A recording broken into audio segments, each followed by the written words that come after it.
In my opinion, the news that we just released yesterday is some of the most exciting, perhaps second only to the release of the updated PEA. This, my friends, is why we're involved in investing in the junior resource space. I think it's a beautiful time to be getting involved with Nevada Lithium. We have the highest grade lithium as a resource in all of Nevada, as well as the highest grade lithium and boron that we're throwing through our mine plan. Hello, everyone, and thank you for joining us for this live market update in the new year. I'm pleased to be joined by Stephen Rentschler, CEO of Nevada Lithium, to discuss this week's significant announcement. Steve will share his thoughts on the release in just a moment, but first, if you have any questions during the conversation, please submit them in the chat located in the bottom right corner of your screen. As always, this event is being recorded and will be available for replay shortly after we conclude. Steve, thanks for joining us again. You just announced rare earth elements at Bonnie Claire. What drove the decision to analyze the rare earths in your existing drill core, and why is this the right time to be bringing this to the market? Hi, Kyle, and thanks to everybody for taking the time in the new year to listen to this story. Yeah, it's an interesting set of circumstances that drove us to look at the potential for rare earths. But let me just cut to sort of the summary, the chase of the whole thing here is that, in my opinion, the news that we just released yesterday is some of the most exciting, perhaps second only to the release of the updated PEA, the second most important piece of news that we've released at Nevada Lithium, and I'll take you through why. The rare earths, first of all, for those people who aren't as familiar, I just want people to understand exactly what the rare earths are. And this is sort of the suite of, I call them the high-tech metals, and they're not new to the world. I mean, if you've been around sort of as long as I have, you go back to 2010 to 2015, you'll have seen a huge run-up, in things like, praseodymium and dysprosium and all these things. And think of them as the magnet metals, a lot of other uses that get developed with them. But they're currently, right, they're the topic of basically these huge export constraints, curbs between the Chinese and the U.S. governments. The defense, the high-tech applications of these minerals can't be overstated. So the reason that this is important for us at Bonnie Claire is because it's one more layer of value, of optionality, as you often hear me talk about, to our lithium boron project. And it's something that we'll be looking to quantify going forward. But the reality is where we sit right now is when we look at what we have at Bonnie Claire, we have this layer cake, again, to refresh everybody's memory. And from surface down to, 600, 700 feet, 250 meters, whatever, somewhere in there, we've got essentially, grades of lithium that can be found in many parts of Nevada, right? So up to 1,000 ppm, give or take, stuff like that. Then we have another 500 feet of sandstone in there. Sandstone is more competent than the clay stone, right? So think of it as harder rock. And in that, we really don't have any of the lithium and the boron. And then below that is the lower zone at Bonnie Claire. And this is where all the excitement has been. And this is why we restated the PEA back in August of last year.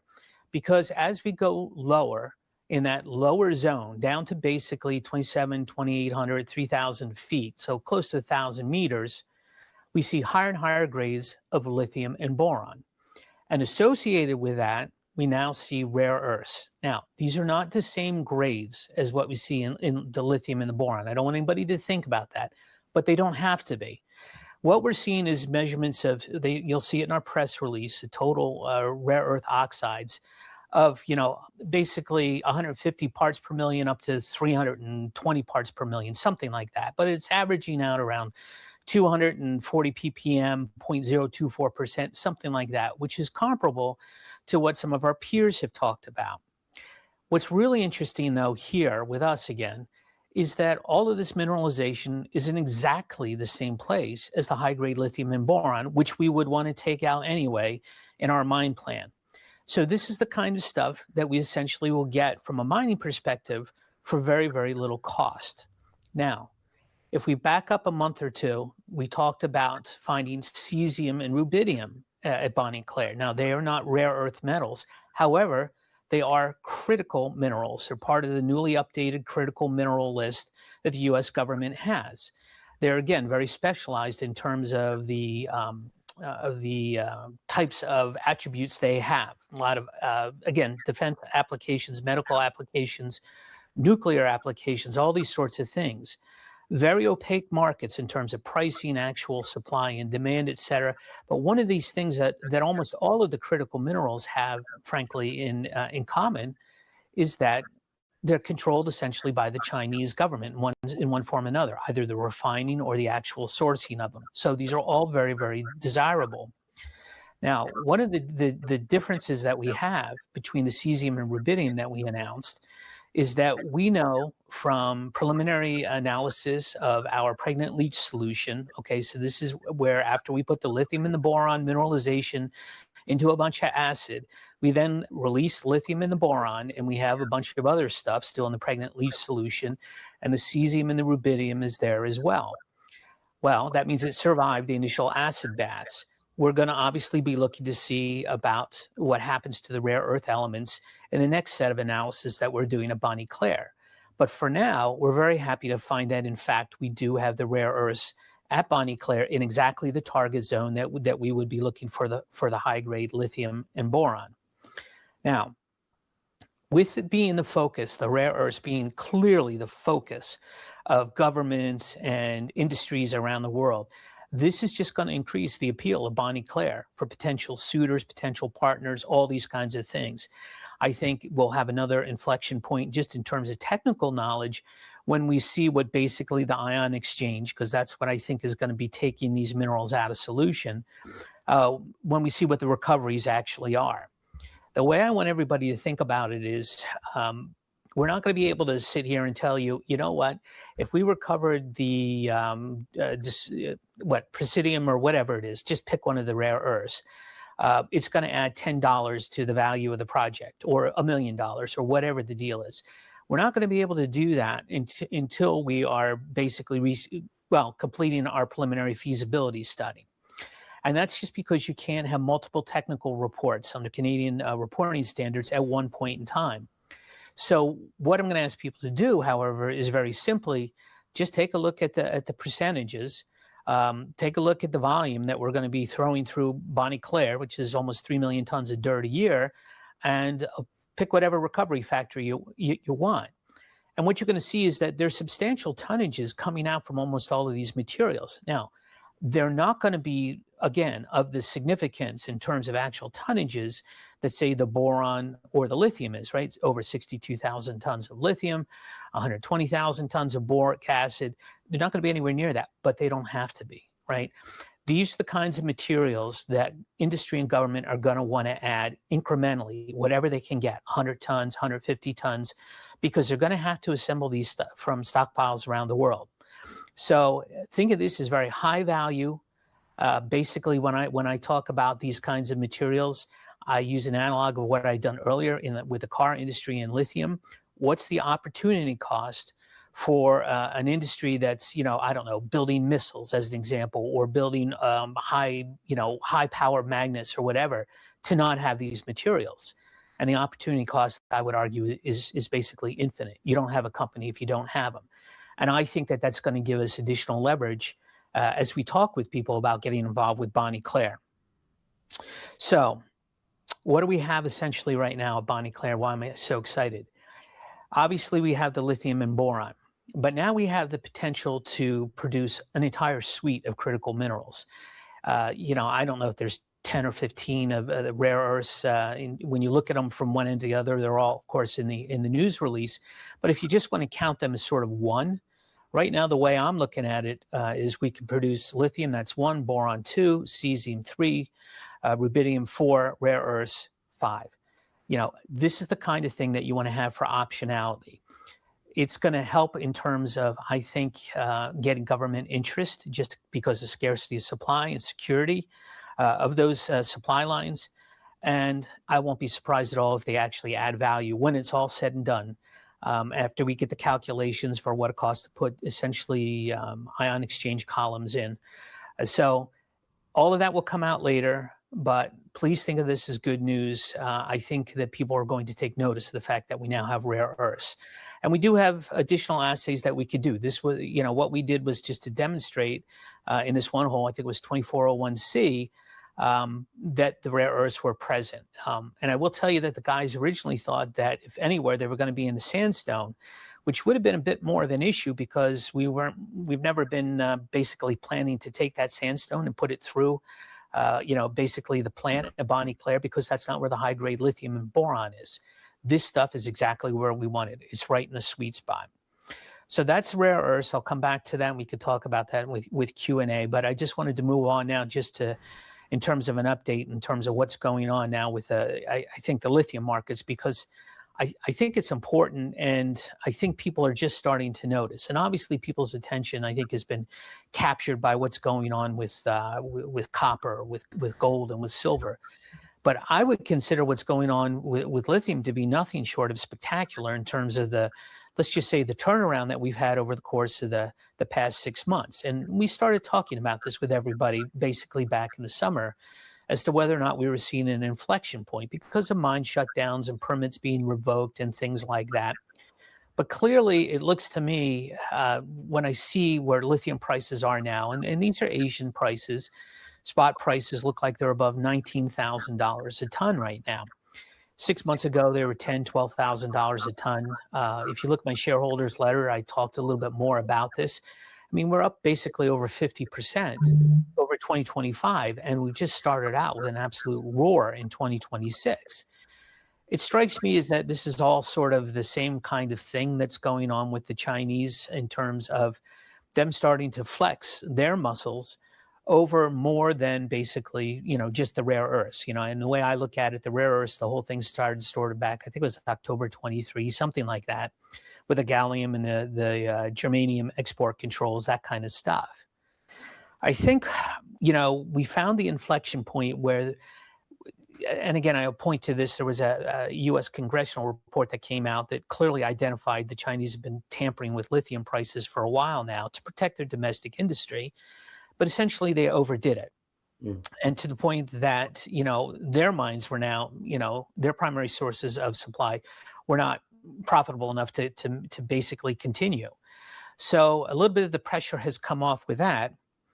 But what I would say is that when we think about where the price is going, I've talked about the difference about spot pricing and its relevance compared to sort of what the incentive pricing is. Because the incentive price that's needed to bring on new projects, specifically new projects in the U.S., which I would argue is going to be the safest jurisdiction for Western hemispheric lithium, right? That price has been much higher than what the spot price was only a few months ago. However, at $19,000, you'll see that it's clearly, I have no reason to think it's going to stop right now. It's going to be in this $20,000, $25,000 area, which I would argue is the minimum incentive price needed to bring things definitively, like Thacker Pass or some of the other projects, even if it's Ione or whatever, but specifically us, to bring us, into the point where we look more and more like a viable project. Now, if you remember, the investment metrics on our PEA were tremendous, right? $8.8 billion net present value at $24,000 a ton lithium. Of course, we've got the boric acid byproduct credits, almost $2,000 a ton. That's at $950 a ton. Boron prices, IRR plus 32%, payback of around 3 years, all of this kind of stuff. Well, I would argue that if you say, well, the incentive pricing, how much leverage do we have that? Because this is how I would like people to think about what you actually have when you have an investment in Bonnie Claire. It's already tremendous. It's just sort of what I think that incentive price is, that's necessary for all the North American projects is. And again, if you take a look at, say, $22,000, $24,000 a tons, where the preliminary feasibility studies, the definitive feasibility studies were all done, you'll see a cluster of IRRs right around 22, 25%. I would argue that as an investor, that's the kind of thing that you would want to see if you're going to get involved with financing a project like that. Remembering that at that price, we're already at 32% IRR. If you just take it a little bit further, and perhaps it's premature, however, look how quickly lithium prices have rebounded. If you say let's just say Asian prices were to stabilize around, say, $25,000 a ton, Do you think that's the Asian price? Do you think that the equity incentive pricing needed for North American lithium projects would be higher and lower than that? And I would argue that they would have to be higher, because essentially there's no North American, lithium production that's on stream other than Silver Peak, which is 5,000 tons a year, which is nowhere near what's going to be needed. If you look at our investor presentation, just take a simple look and say, hey, maybe the Western Hemispheric price, right, should be 25% higher. It's not that much. On a $24,000 a ton base, that's $30,000 a ton. Our NPV then jumps from 8.8 billion to 10 billion. This, my friends, is why we're involved in investing in the junior resource space. Our market cap is arguably right now, whatever, 30, 40, 50 million dollars Canadian. If you look at a 10 billion US market net present value, right, that's 14 billion Canadian. That's in the order of 280, 320 times where we stand right now with our value. Again, this is why we get involved with junior resource stocks. And we talked about exit strategies over time, whether you build it, do you get the full NPV? Do you bring somebody in? Do you shave off part of the NPV? I would argue that I'm not sure it really matters, because that far number, that ultimate NPV is so great. And believe me, over the course of my career, I've seen things trade, well over NPV. I've seen discount rates at zero. I can't pretend to understand why some of these things are done, but particularly in the gold space, I have seen it done. So the point is, I'm not even sure that's the upper limit of what the value is at Bonnie Claire. And here's a couple of other things that I'll throw in. The lithium price is the one thing, but right now we're sitting, according to the PEA, with an 80-20 revenue split using $950 boron prices. Well, boron has been actually moving pretty quickly over the course of the past 3-4 months as well. And boron prices have doubled. And all I can tell you is from the PEA, if we were to just take all else being equal and we doubled the boron price, you can see that the absolute revenue shift wouldn't quite be, it wouldn't go to 40%, because obviously, you would have to dilute it over the entire lithium plus boron price, but it goes up substantially is what I'm saying. Again, for no additional input costs, correct? You just have to take out the tax. Well, we have that. Then we have the fact that we have no incremental value assigned to any of these critical minerals, cesium, rubidium, any of the rare earths. So this is just all additional optionality. This is the kind of stuff that, as we figure it out and we put it in, I expect is only going to be incrementally positive. So you have this massive, massive base project that's worth, I don't know, again, arguably anywhere from 8 to 10 billion US dollars, right? So 15, you're getting in the order of 15 billion Canadian, and a market cap that's somewhere around 50 million. That to me is the kind of risk reward scenario that you want. And I think it's a beautiful time to be getting involved with Nevada Lithium. Now, I'll just end up sort of my prepared remarks on which is, what are we doing right now? So obviously we got off to a very hot start here. And, the team did a great job of getting us basically working on this over the holidays so we could get it out to when we thought people would, just be coming back from their holidays, the investment community. We already have a couple of other projects that are ongoing right now, and I'm hoping that we're going to have the results in what I'll call the short term. So hopefully late January, early February kind of a time frame. Obviously, we're asking people to run as quickly as possible on those. The first of them is to go back to the cesium and the rubidium. And there we've asked Cameco, and this is the laboratory up in British Columbia, that worked on basically our metallurgy in concert with Fluor for the PEA, right? So this is world-class folks there at the labs. And they have basically the analysis ongoing with what the recoverability is going to be with the cesium and the rubidium.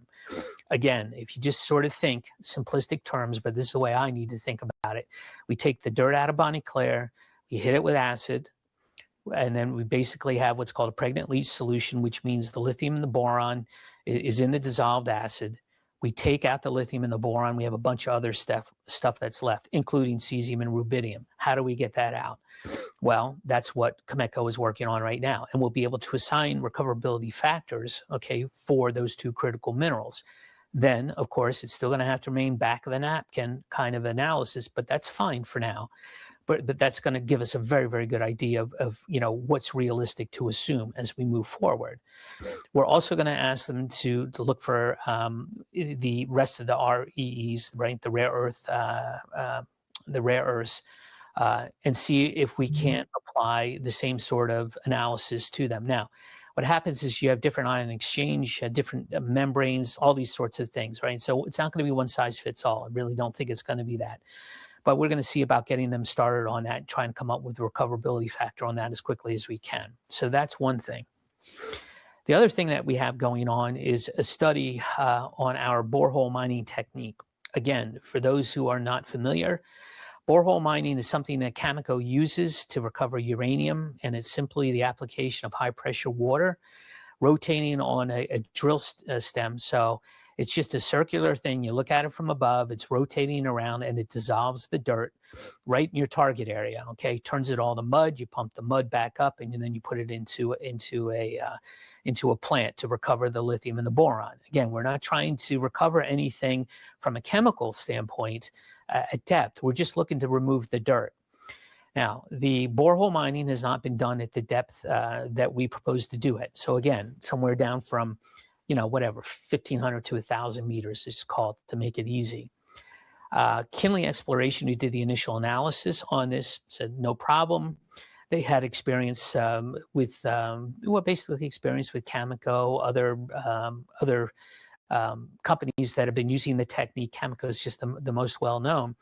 But we essentially brought in independent, again, to us, globally recognized engineers. And the only reason that we didn't put it in the news release who they were was because we couldn't get basically approval from their legal side in time for when we wanted to put the news release out. The next news release we have, I'll be sure that we have enough time that we can identify them.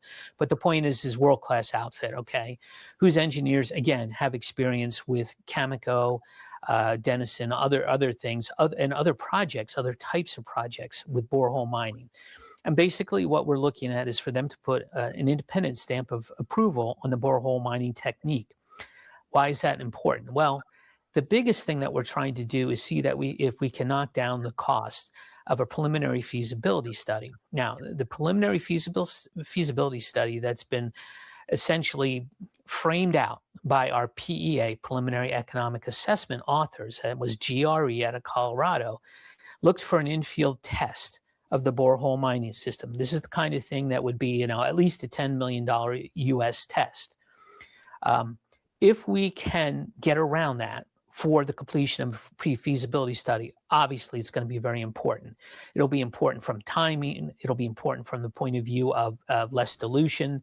Then we can essentially spend more of the money, the way it would work out, on basically just framing out the resource, right?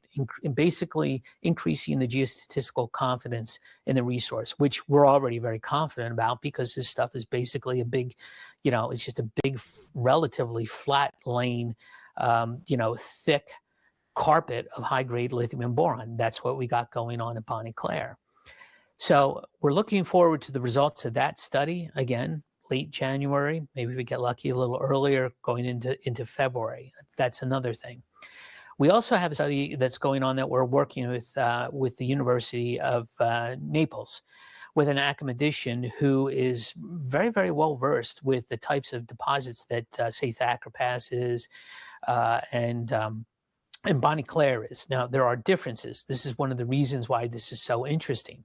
And what we're hoping that we're going to have is the results of this back in time for a talk that Jeff Wilson, our VP of Exploration, is going to be giving at PDAC at the beginning of March. For those of you who aren't familiar, that's Prospector and Developers Association of Canada, and it's arguably the biggest trade / exploration / hey, come show me your project show in the world that occurs every year. And this is a big thing. And the reason I talk about this is because I've mentioned many times over the past couple of years, when I go to these conferences and I'm off basically talking with investors and one-on-ones, these kinds of things, I come back to the booth and there's Jeff sitting in the chair, and he's got basically, a bunch of folks around him, and he's holding court because they are very, very interested in Bonnie Claire. They were very interested at first because of the size. Then they get even more interesting because of the combination of the size and grade. Then they get even more interested because the size and grade and the other things that we have going on, such as the boron. And now, of course, we have all these other critical minerals that look like they're exactly in the sweet spot that we want them to be. The reason that we think it's going to be even more important than just sort of getting all of the spotlight onto Bonnie Claire going forward from the academic side of things, because obviously we're hoping will be written up in literature, all of these things, and all of this kind of attention is very good. But if we can really target the actual mineralization, and Jeff has sort of described it to me as, like the real high grade mineralization, the kind of stuff like, hey, there's your streaks of real high grade lithium and boron, right? So even though all of this extends, when you think about our high grade lithium and boron over hundreds and hundreds of meters, again, that's what really defines us versus everybody else. As far as I'm concerned, and we can't find anybody who can disprove it, we have the highest grade lithium as a resource in all of Nevada, as well as the highest grade lithium and boron that we're throwing through our mine plan. But if you could arguably find a way to target, and sort of predict where even the highest mineralization would be, well, then obviously you could get even more selective in terms of where you want to mine. And going forward, the beauty of that hydraulic borehole mining thing is that you're not digging down from, again, the surface and having to go through, remove overburden, potentially going through lower lithium and boron strata to get to where you want. We go directly to the high grade stuff. And if we can get even more precise in that targeting, it might have pretty significant implications for our ability to high grade the mine even more and to increase the resource and the grade of the resource even more. So that's going to be very, very interesting. And we have until the beginning of March to basically get preliminary results. But I know that the guys are already working on that. So we're looking forward to those results, and they will be of interest. And obviously, we'll let everybody know when we have them. And the last thing that I would say is that over the holidays, and when I say holidays, I'm talking even going back to pre-US Thanksgiving, right? So somewhere in November, I will tell you that I have been talking with the US government entities, specifically the Department of Energy, about their interest in certain aspects of Bonnie Claire. Now, I cannot by any stretch of the imagination pretend to promise anybody that we will have a government partner or that we will get government funding. However, I will tell you that we've taken our guys, our team, and we are now actively looking at certain funding opportunities, which are relatively new. They're very, very different than what they were under the Biden administration. And that in concert with what I've been talking with the Department of Energy about, and frankly, it's about the borehole mining and about critical minerals. And really I don't think it should be a surprise. But what really the desire is to know, hey, you know what, could that borehole mining be used to go after all critical minerals? And one of the things that I try to impress upon everybody as I talk to you and we talk about that is that at Bonnie Claire, all of the minerals that we're talking about are in the same, basically horizon of dirt that we want. And there's no reason to think that if we dig all the dirt up, that somehow we're going to magically lose the rare earth elements. We already know the cesium, right, and the rubidium are making it to the surface. The idea, again, is that we just create mud out of basically the mineralization of Bonnie Claire. It's very, very soft, and you pump the mud to the surface. Very reason to believe it's all going to come back up. So we're not, I'm not saying anything out of school. I'm not, telling you that we're going to get it. I'm just telling you we're actively involved with trying to get it. And I hope that we'll have good news about it. Have no idea what the timing is. I will tell you that that things with the government tend to take a lot longer. They tend to have stop-and-go effects. Teams change. Basically, the deadlines change over time, et cetera. But I will say that I feel very, very good about the potential for getting involved with some sort of a grant or participation or something like that I feel much, much better about it than I ever have in the past. And therefore, I'm willing to talk about it. So we'll see how that plays out. But I just don't want people to think that we're not addressing it, because we're doing everything that we can to basically grab money from wherever we can in as non-dilutive a term as we possibly can. This is all about the optionality of Bonnie Claire. This is what I've tried to impress upon people from the very beginning when I talked about, okay, we've got this stuff at depth. If lithium prices go high enough, can we talk about an open pit? Sure. If we happen to find brine, can we talk about brine? Yes. Well, now the optionality is extended into other areas. Obviously, specifically, we're talking about the boron, which is relatively new, and now we're talking about all of these other critical minerals. So at this point in time, I'll turn it over to Q&A. We have a lot going on. We have a lot that's going to happen over a relatively short amount of time. We're going to be taking basically what we find out from all of those studies and everything to basically solidify the work plan for the rest of the year. We obviously want to have the input of the analysis of what we're doing now to make sure that we don't go off in a way that doesn't make any sense. So once we get the results back, then we'll start talking about the work plan. And, you know, in the midst of all of this, I would tell everybody and just say, look what's going on with those lithium prices. Perhaps the Chinese don't necessarily want to knock out the U.S. in terms of cars. Maybe we've actually gone into something different. And I talked about this in the shareholder letter. But what if it turns out that, you know, rising lithium prices, you know, or basically the curbing of exports of lithium to the U.S. are a way for the Chinese to basically combat U.S. deployment of artificial intelligence? It sounds entirely plausible to me because, frankly, folks, they're going to need all the lithium for not only the backup, but basically to handle the power surges. They're going to need the power smoothing. As these AI centers, you know, they turn them on, they learn, the power goes all over the place. This is evidently something that wasn't terribly well known when the need for, or the descriptions of what's going on with the AI started coming in.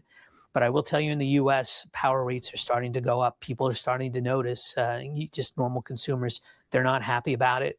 I continue to believe that these AI companies are going to have to build their own power generation facilities, whether it's solar, who knows over time whether or not it could be nukes, but batteries are all part of this. So it's very, very exciting. The value proposition we have, I can't think of anything else that's there.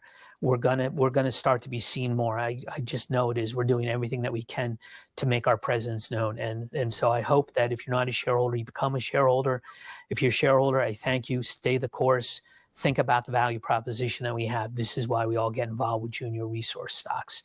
And Kyle, I think at that point in time, let's see if anybody has anything they'd like to ask. Great insight, Steve. Thank you so much. There is quite a few questions, and quite a few of them have been addressed during your overview. So, okay, good. But there are a few that have not. So I'm just going to start from the top and work my way down. Clifford's asking, with the news and excitement of these rare earths, will that cause any delays in starting and completing the PFS? No, I don't think so. The time between PEA and PFS this is the time when you basically want to sort everything out. So this is the kind of stuff. It would be optimization that goes on, and I would consider essentially all these rare earths to be part of that optimization process, and I'll tell you why. And I think this is one of the things that sort of the cesium and the rubidium tipped us off to, at the very least. So I'm just talking about those two for now. You know, we've already seen the cesium and rubidium make it, let's just call it to the back end of the flow sheet. So again, right, you take the dirt, you hit the dirt with acid, you take the boron out, and you take the lithium out. Now you're left with other stuff, okay? The other stuff, the way I look at it, is not going to require a rework of the beginning parts of the recovery flow sheet. It's the kind of thing where the way I envision it is that you would take the liquids and then you would send them through basically, they call them, ion exchange kinds of things. They're membranes that either, you let certain things pass because they're either too big or they're too small, or you use other properties, perhaps electrical attraction, all these sorts of things, or chemical attractions to bind up the kind of stuff that you want, right? So you do that with ion exchange, and then the remainder of that kind of stuff, whatever you're not picking up, can then go through another ion exchange kind of a thing. all of this is the kind of thing that we would do before eventually then we cleaned up the water that we're using, the processed water, and recycle it and go back, and it would go back into either the plant or, I don't know, perhaps down into the borehole mining kind of thing. Remember, it'll be a big circular recirculation kind of thing. It's not like we can really get rid of the water. We would never want to. And so the way I'm looking at it is that there would just be multiple ion exchange columns. Now, the key seems to be is if in the process of getting one of these, minerals out, do you somehow lock up other minerals at the same time, and then you get to the point where you can't separate them. And that's sort of that's what remains to be seen. That's what Cameco is looking at.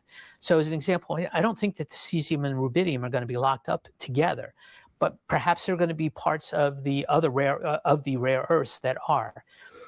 But we already have, as part of the PEA, going to PFS, that whole process, taking our basically recovery flow sheet, which has been done at the bench scale, and taking it up to a pilot plant level, right? So if you think about it, that's probably going to be the biggest thing on the metallurgical side, right? You got to build that.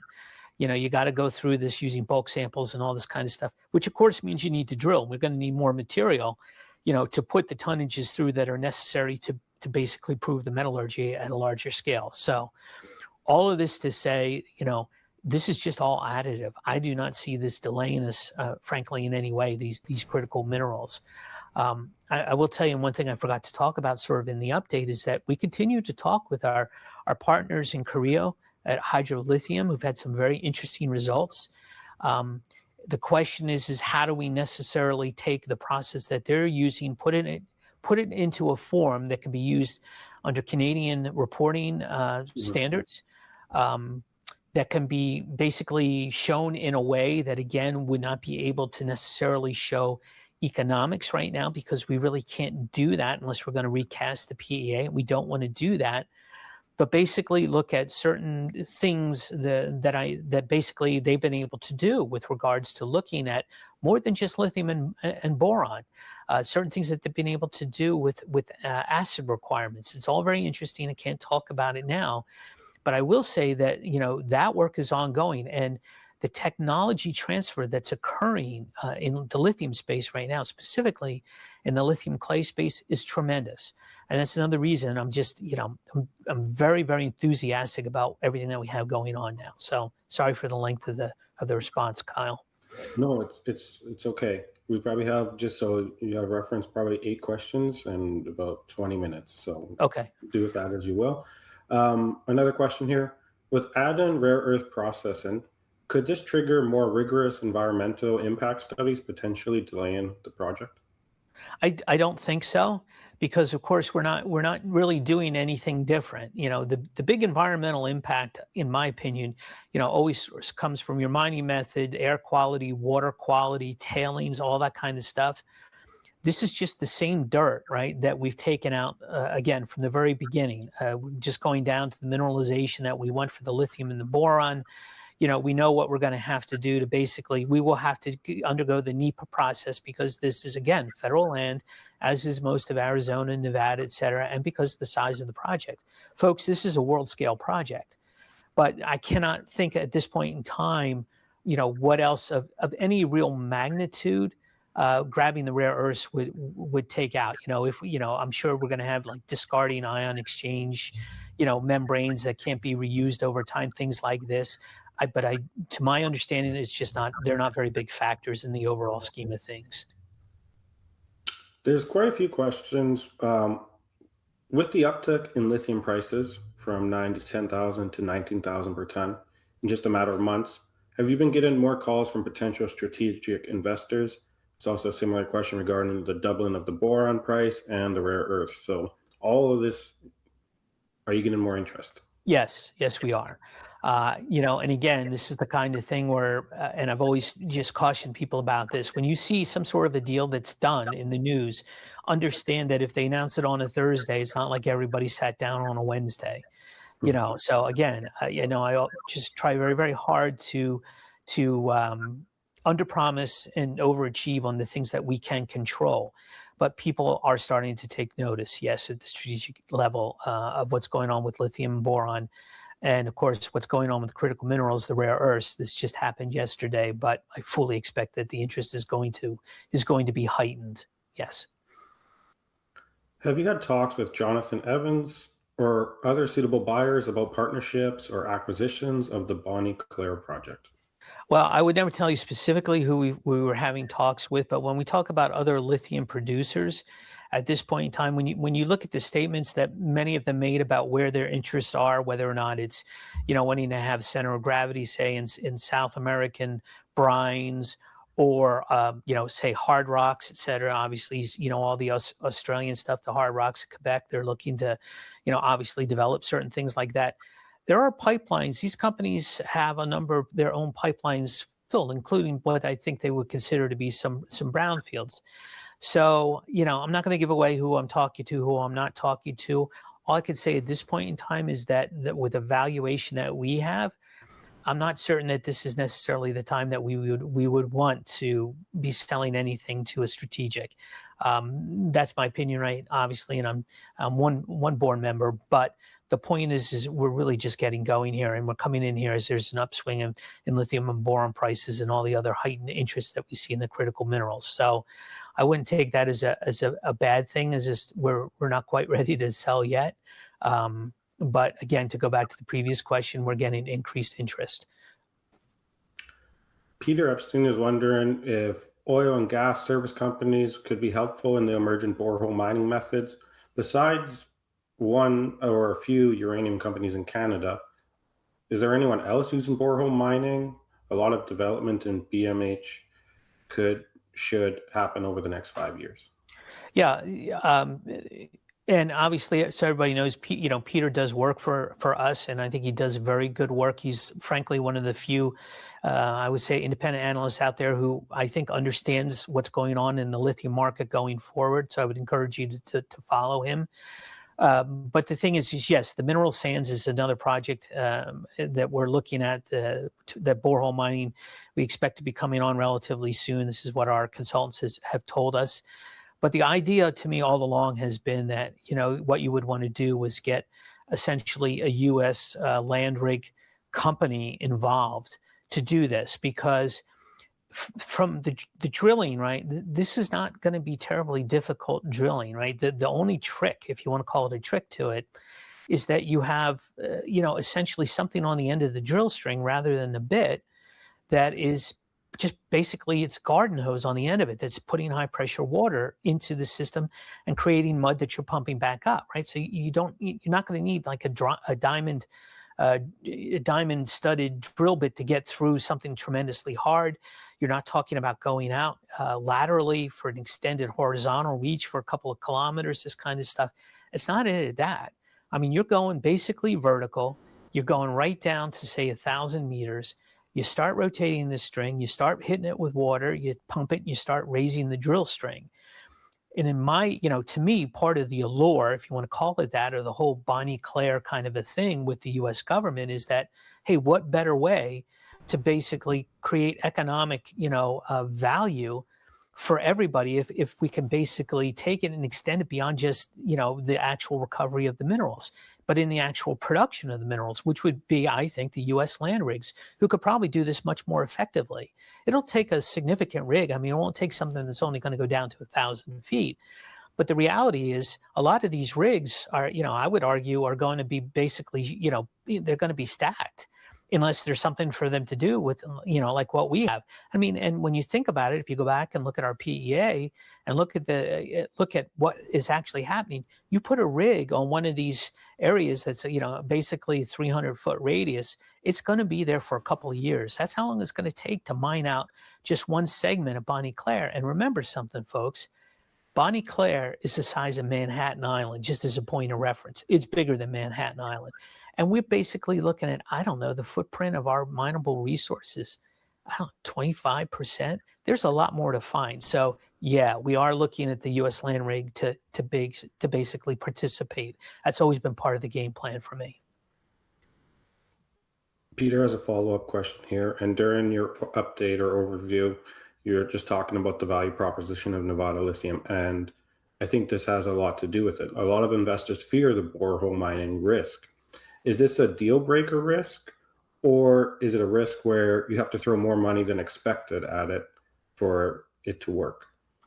I don't think it's a deal breaker, but I don't know about whether or not more money would be necessary if it weren't borehole mining. And I will just tell you that as we've asked the independent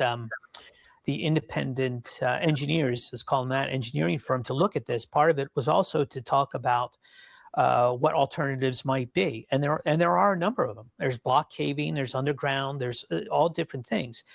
But the PEA basically proposed the borehole mining because it just felt like it was playing to the strengths of that. And I do think, and I've often talked with people about this, with this being the technical risk, and certainly the perceived technical risk to the project. However, I've been, look, over the course of my long career, I've been one of the lucky ones who's actually gone to Cameco, down to Cigar Lake, McLean, and seen where they're actually doing this. And what they're doing there is a hell of a lot more complicated than we're talking about. There you're talking about freezing the ground, you're talking about much harder kind of stuff.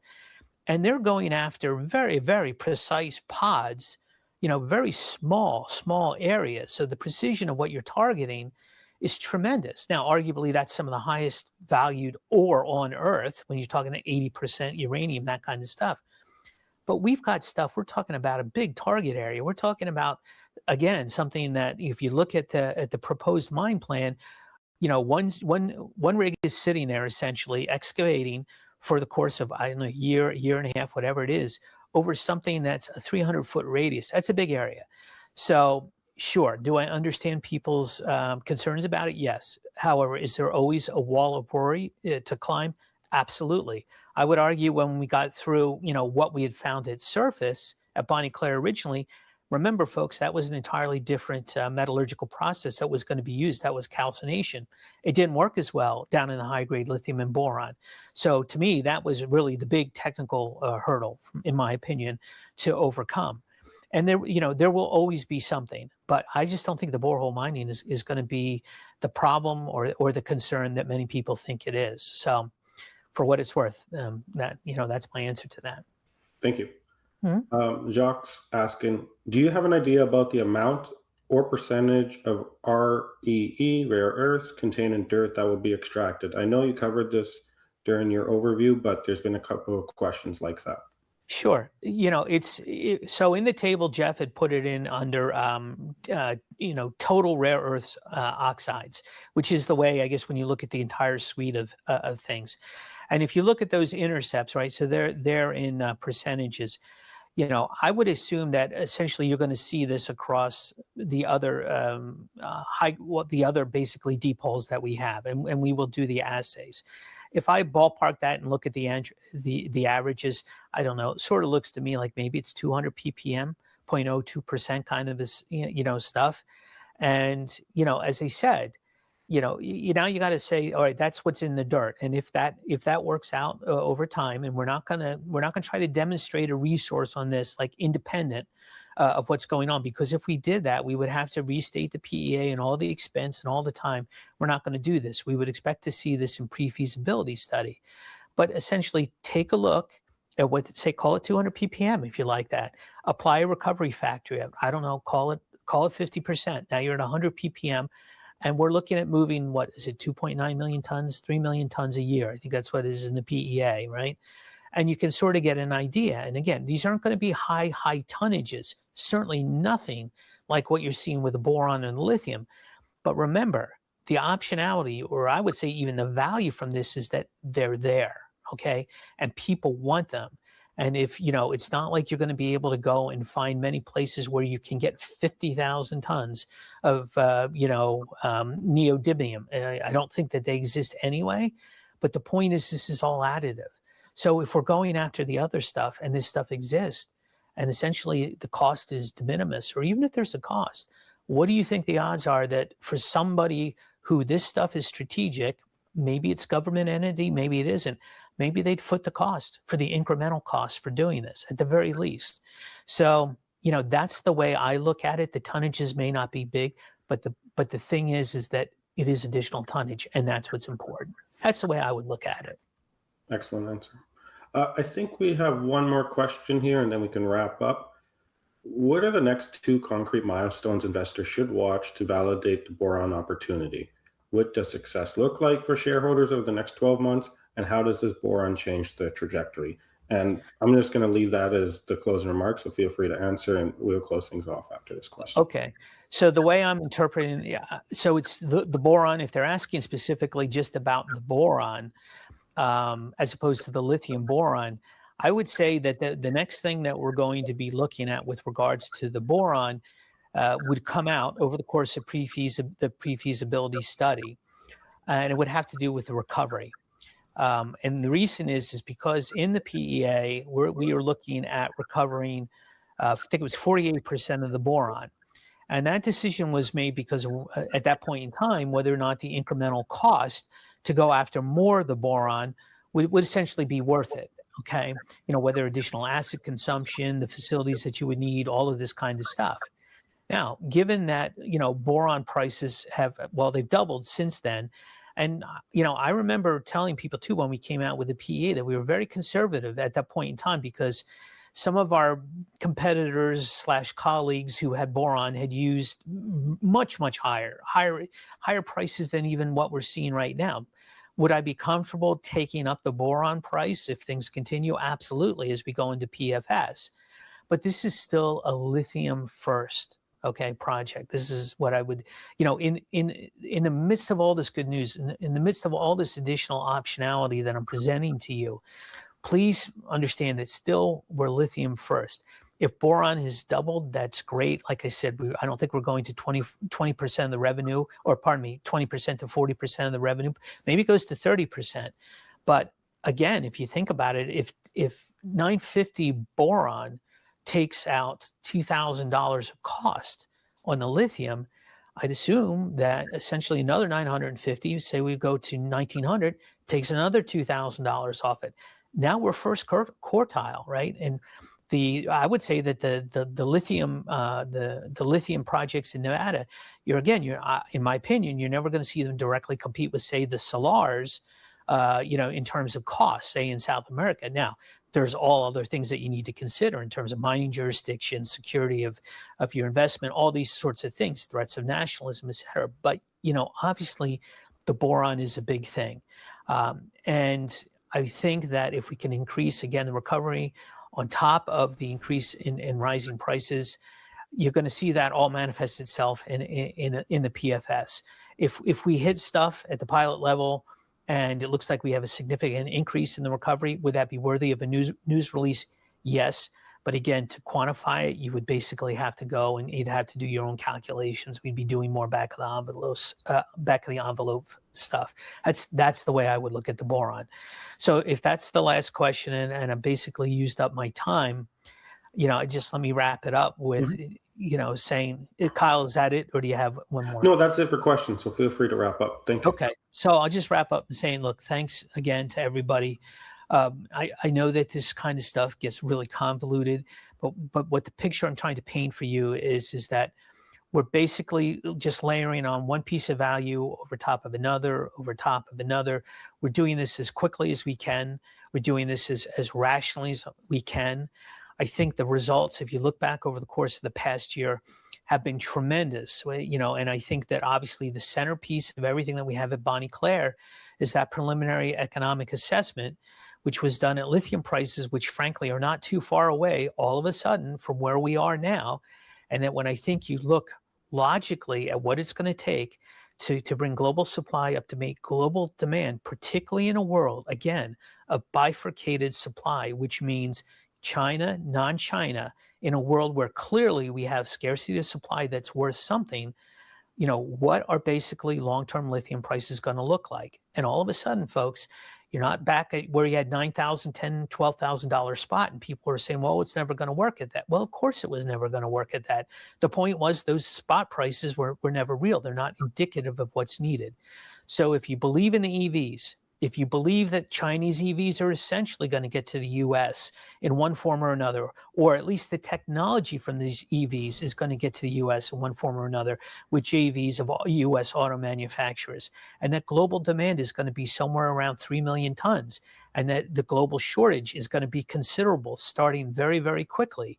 And if you believe that the Chinese have stopped screwing around with depressing lithium prices, and if you believe that critical minerals really are critical to the US, and that the interest from the government and other quasi-industrial or / government entities, that interest is real, and you believe that the people who are in charge in Washington have a different view than what has been there previously, and if you believe in basically what that PEA is telling you is a first very broad brush stroke of what the value is in the ground, but not counting any of the critical minerals and not counting what the real long-term price of boron is, and you look at what that net present value is and know that we could take pieces of it through various exits, or we could build it, or perhaps the NPV is actually a multiple of what there is now through a lower discount rate. If you believe in any of that, you see what the outsized reward is for the risk that you're taking. And I hope that you would take a look.